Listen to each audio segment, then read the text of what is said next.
Hello and welcome to another demonstration on ways to use the Mixed Media Kit by MoonFullArt.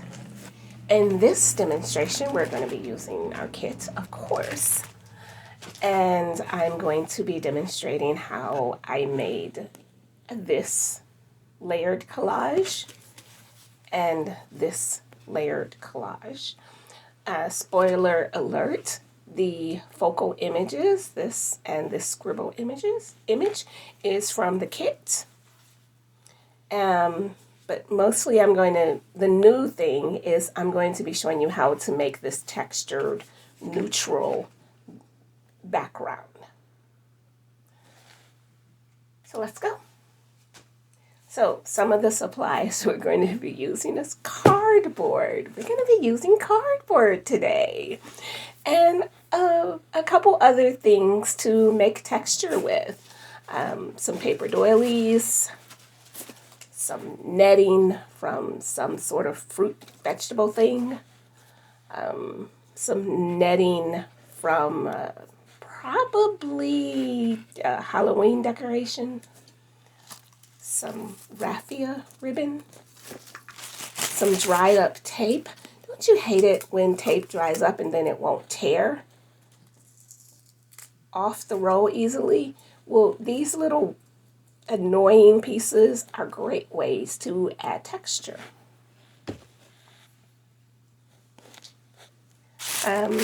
Just a little bit of tissue paper. Any random tissue paper you have laying around is another great way to add texture. And cardboard. We're going to be using cardboard. So on this piece, this background is actually fabric. I'm going to turn it over so you can see the other side. Are you ready? The background is actually a piece of corduroy fabric from some pants that tore, and I'm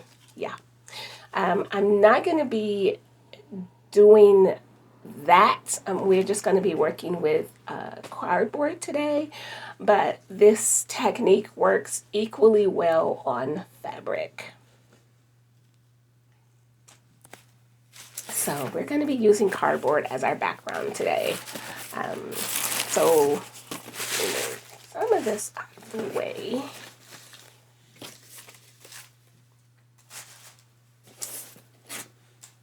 The other thing we're going to be using is acrylic gel medium.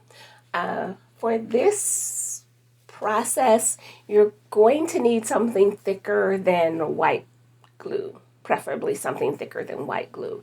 You can do it with white glue, but it just requires a lot more glue because we're going to be gluing things to texture things, and that just requires a stronger glue. So we need a good glue and gesso.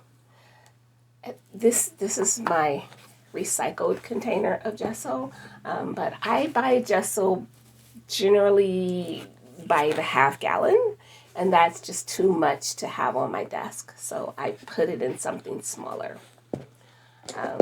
I'm going to be using my plastic spatula, some cheap brushes to spread glue with, and I don't see it, and a brayer. I left my brayer. You'll get to meet the brayer soon, and preferably some paper tape. So the first thing we're going to do is rip up some cardboard to reveal the corrugated. We need the corrugated cardboard, and we're going to rip off a layer to reveal that corrugated section. So here's a bigger piece where I just removed some of the corrugation, and that is fun to work with as well. Here's another bigger piece where I just removed some of the corrugation. These stickers can stay because they also add invisible texture. And I also have a thin cardboard box, like a cereal box. This was a Coca-Cola case of Coca-Cola, cans of Coca-Cola. This was that kind of box. So any kind of thin cardboard works great for this as well. So for the thin cardboard, I'm just going to tear this into, I think I'm going to tear this into smaller pieces. I think I'm going to.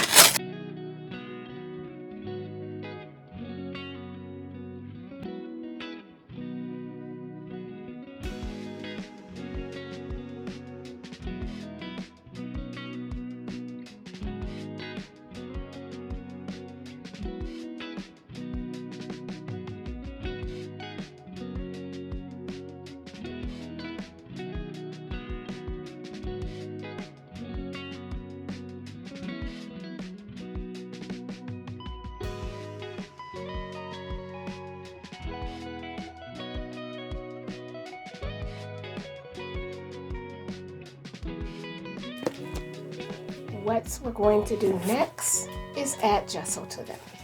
Adding gesso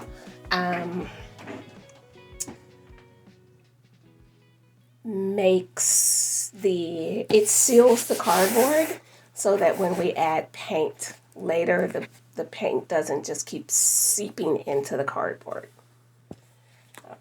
The way that I do this is I use a silicone spatula. And you also will want to have some place to lay this to dry, because that's going to take a while. And you know what else I forgot? Aside from the brayer, I forgot a card. So hold 1 second. I'm going to get a card, because that makes this go faster.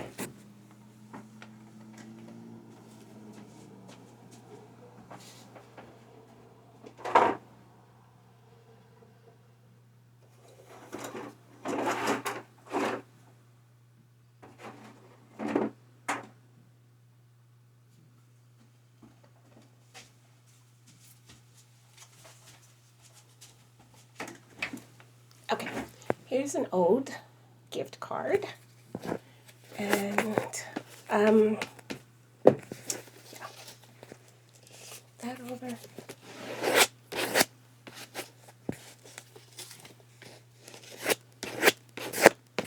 See how much easier that spreads with a gift card?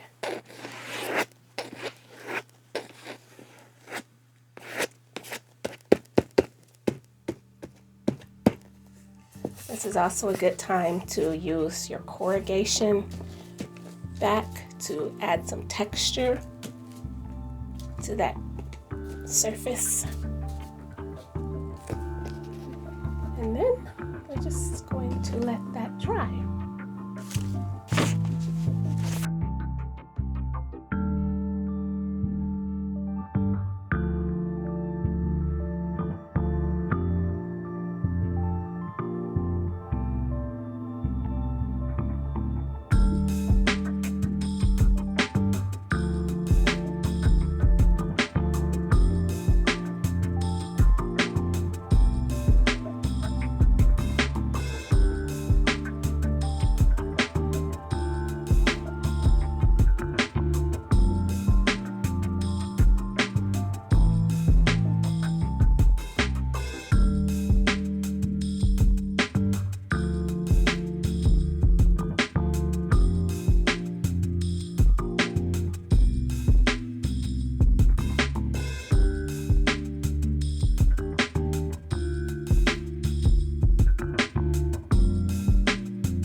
I've gessoed all of the corrugated cardboard pieces, and that gesso is all dry. And I'm going to set this aside for a moment. And I've gessoed the thin cardboard pieces.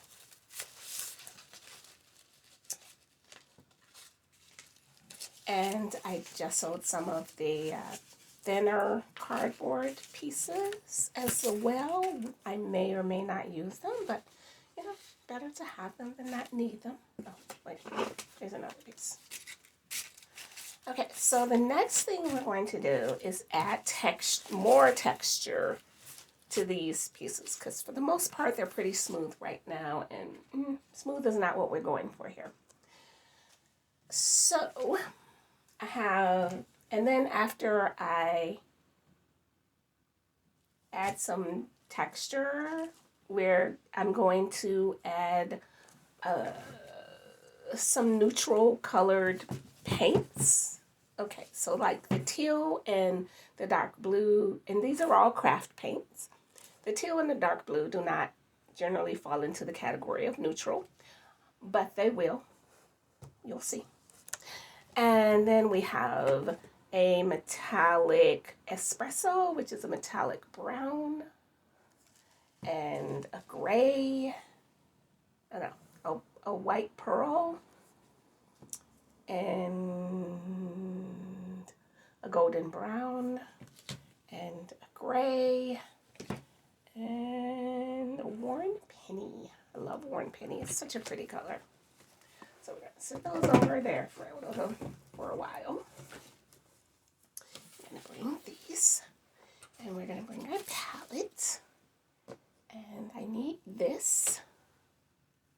So the way I'm going to go about adding texture to these pieces that are kind of flat now is with the things I showed earlier. The masking tape, the paper doilies, some netting, some raffia, and some tissue paper. So let's start with the easy one. Let's start with tape. And this tape is dry, so it won't tear off nicely. And for this, that's perfect. So I'm just going to tear off some tape and stick it down. And if it sticks down in a wonky way, even better. So yeah, this tape is a straight up hot mess.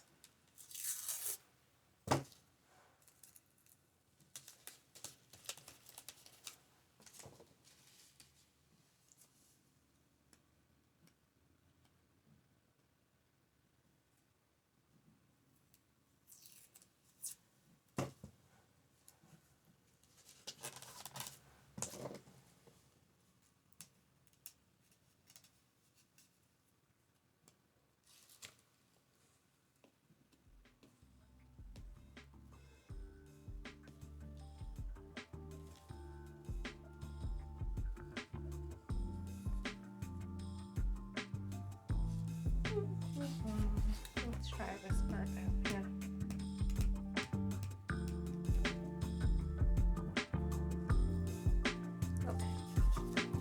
Okay. Even still, I still don't have the patience to deal with this tape. It might end up in the trash for real.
So in this sample, the background cardboard is pretty neutral, kind of browns and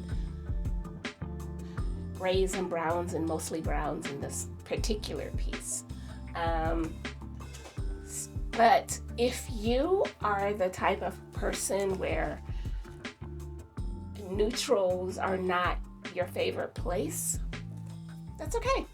We're going to do some backgrounds that are still neutral and have some color in them.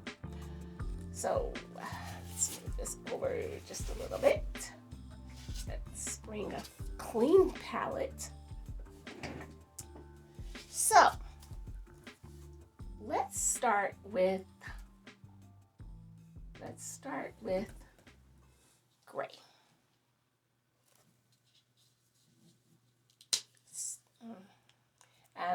And I am using all craft paints today.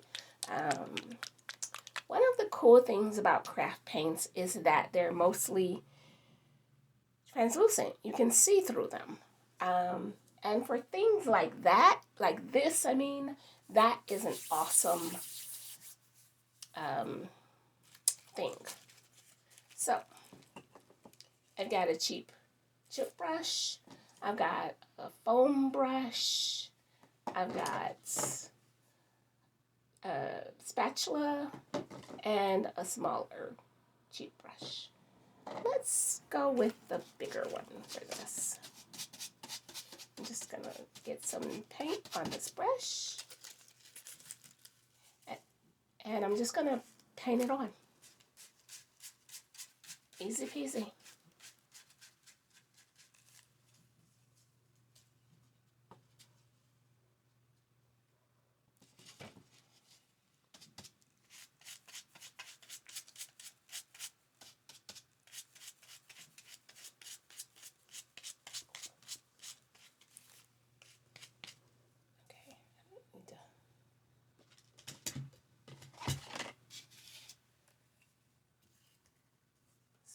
Easier.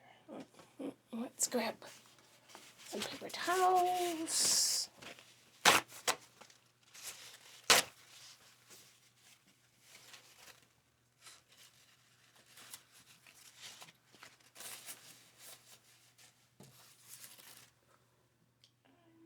Some more gray.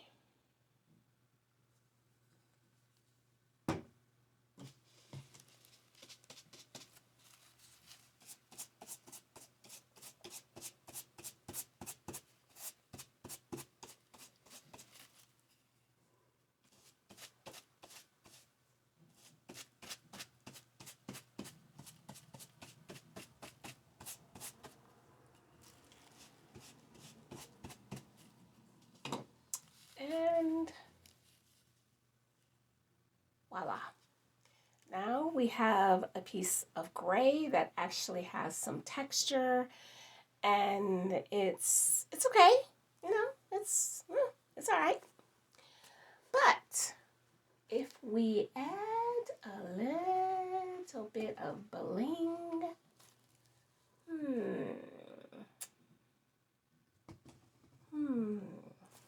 what about we add a little worn penny to that?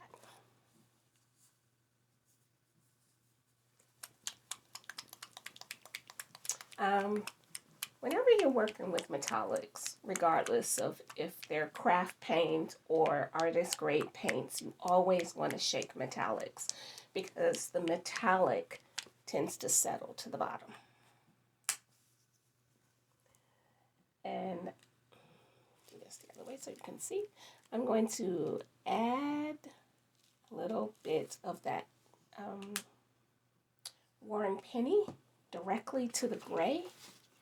And mix. Let's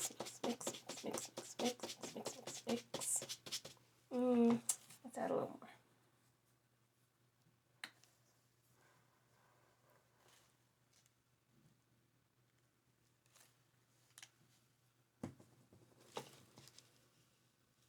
Mix.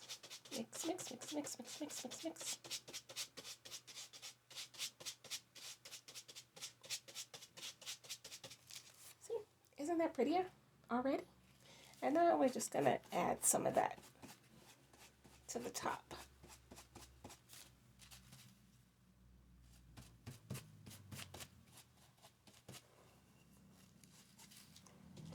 And it's still neutral, but it's got a little bit more pizzazz to it now.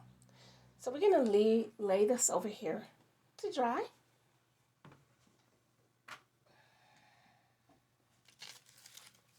And we're going to bring over this one.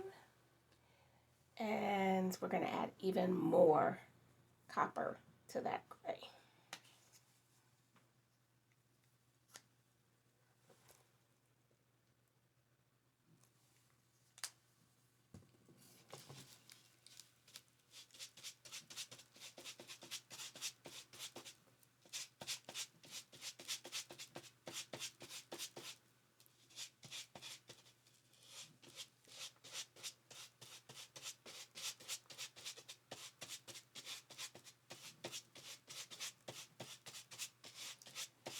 And mix that up really well. See, now that's just much prettier neutral.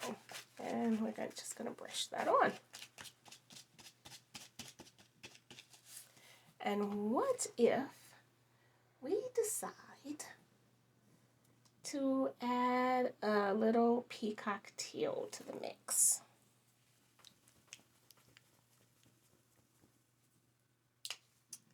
We're going to put the peacock teal up here in the upper corner.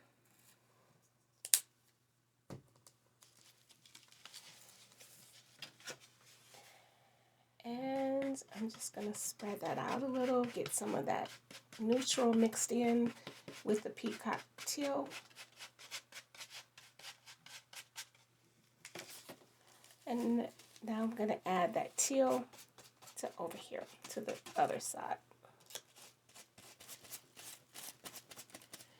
And the teal and the neutral brown are now neutral copper penny and gray are going to mix together.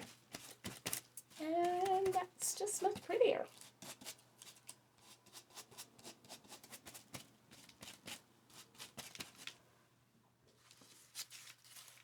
So we've got some of the highlights where you can see the teal, and some where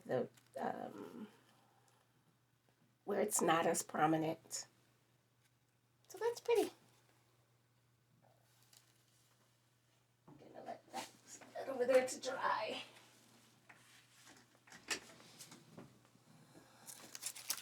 And we're going to just keep going.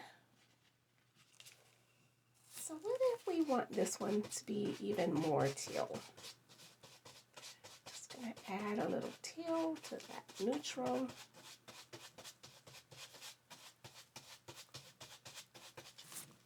And just brush it on. Oopsie.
So now we've got some texture and some interesting shading going in here.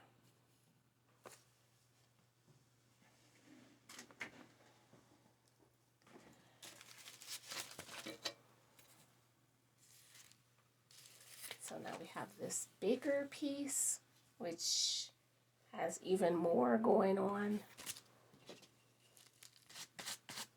So I think we're running out of color over here.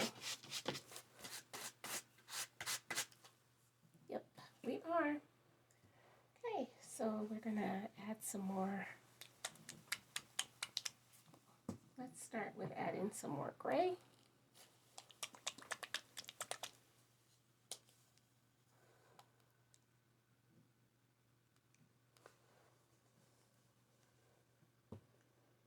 And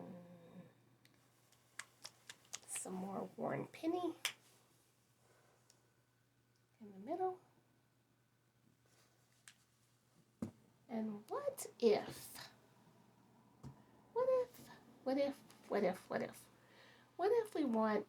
what if your favorite color is blue? So you don't want these neutrals to be quite so neutral. You want some more pops of color. So before we add the ultramarine blue, let's mix these two together. And it's still going to pick up some of that teal that's underneath.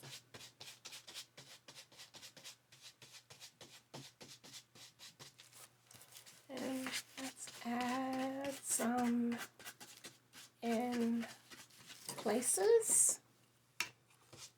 Let's get some teal and add some of that.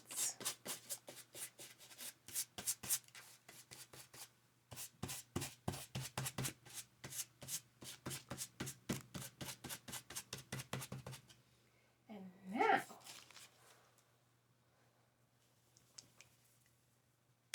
let's add a drop, just a drop. Okay, 2 drops. Oh, you can't see. 2 drops of ultramarine blue. Look how bright that is. We're going to blend it a little bit. And then just add that in.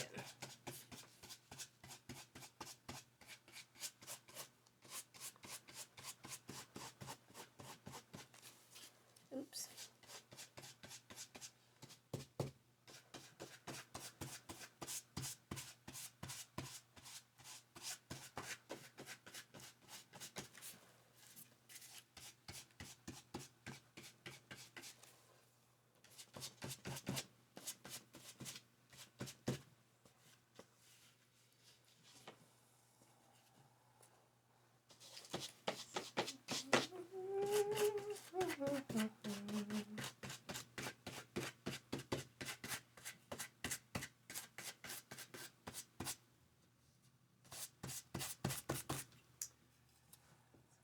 We have some of our blue back here, but we're kind of losing. We don't have any on this side, so let's add a little bit more blue to the palette. In the middle. Oh, you can't see again. 1, 2.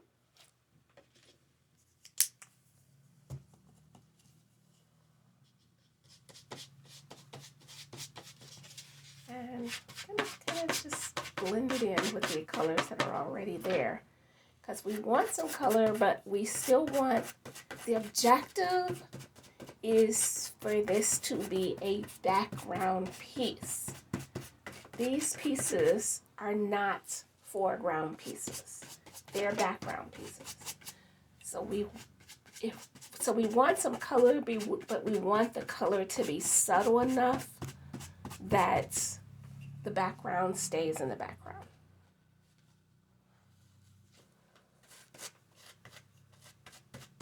And we want texture, but we want the texture to stay subtle enough that it blends into the background.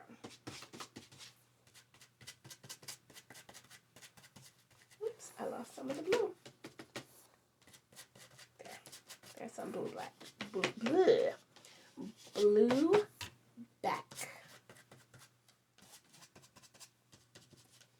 There.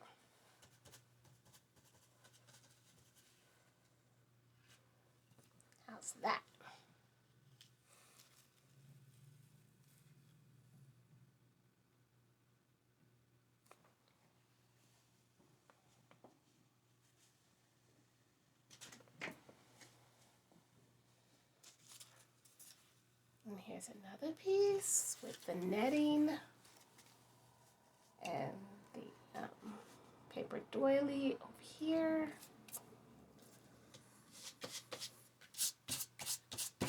Uh-oh, we're out of paint again.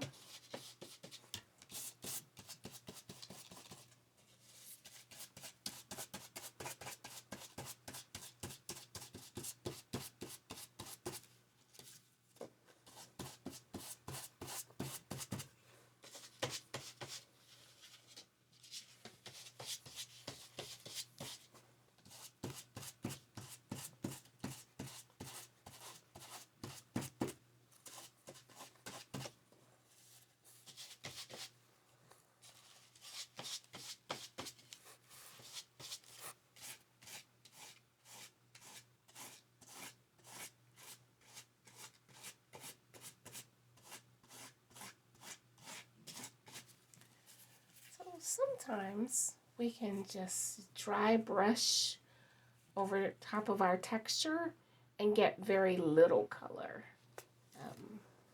I tend to not leave that way because then it's hard for the whole thing to kind of fade into the background like I want it to.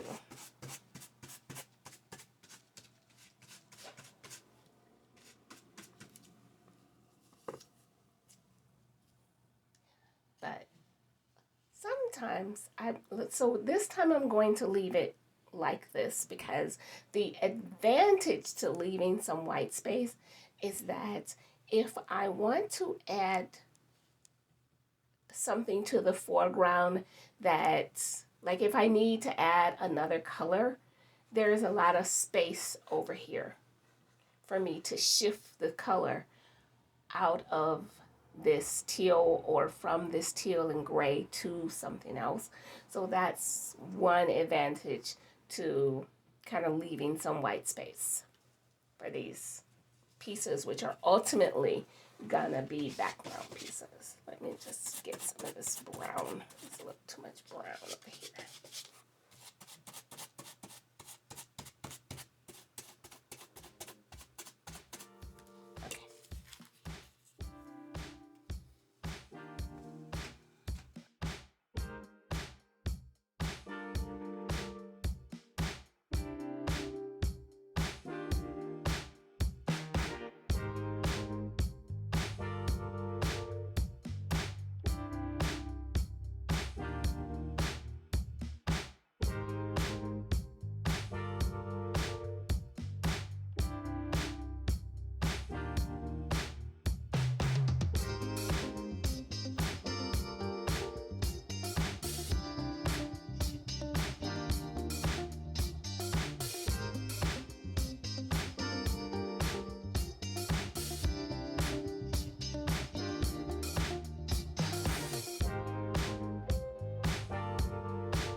So now that we have this lovely pile of painted and fancied up cardboard, it's time to pick a focal image, and then we will select which piece we want to put the background on. Or maybe we should select the background first. That might be easier. Okay, so this would make a fun background. Things to consider are size and whether, like, this is pretty, but it's going to be hard to glue something to it. We could glue something over here where it's a little smoother. So that's a possibility. That's a possibility. No. That might make a nice accent piece, like that. No.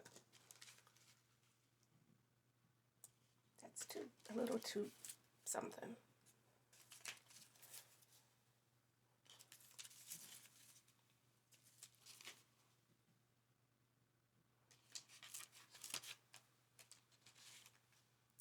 Or what about if we tear this? That's an idea. Or tear that. That's an idea. And that's pretty big. And that's pretty big. So we could tear those as well.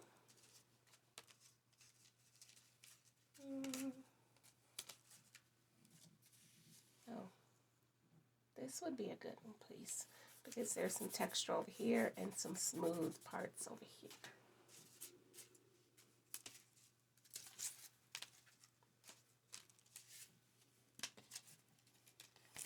So definitely not these.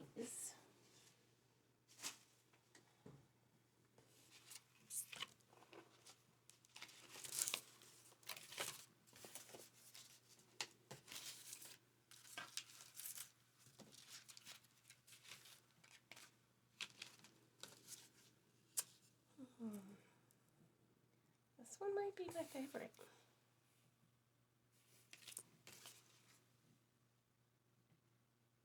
It's pretty big. I don't think I want to go that big. Okay. So I'm leaning towards these two. I think that one. I'm going to go with that one.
So that is the completion of this demo. It was super long, sorry.